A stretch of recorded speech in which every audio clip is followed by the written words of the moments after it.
And I think it's important to keep these things in context. There's a lot of rhetoric coming out of Pyongyang, nothing new in that. We have 4 deployments from the United States, not entirely unique either from an historical perspective, but I think we do have tensions at a high level. And at these sort of times, it's important for people to avoid incidents, because when you have incidents, they can result in escalation. And escalation management, history tells us, is always difficult when you've got a crisis on foot. In other words, there's the risk of a miscalculation on either side.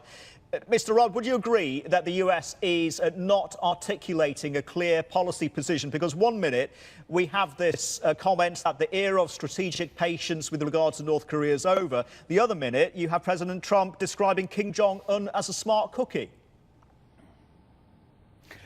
Well, smart cookie or not, I'll leave the commentary from the US President and his character analysis of Kim Jong-un to one side.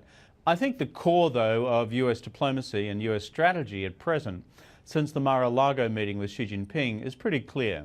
It wants to apply maximum political and diplomatic leverage on Beijing, for Beijing in turn to bring maximum pressure to bear on Pyongyang, either through political dialogue with Pyongyang itself, or through high levels of sanction enforcement, or through new forms of leverage, such as beginning to cut energy supply.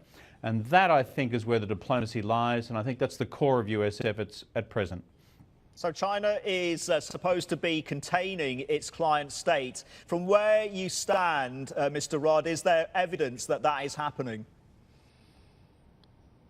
At this stage, absolutely not. I think the Chinese, and Xi Jinping in particular, would be pulling their hair out at the most recent efforts by the North Koreans to again test fire a missile. And while this one failed, as it were, I think those of us who observe Chinese or North Korean missile testing would conclude that 2/3 plus of these missile tests actually have been successful in the last year or so.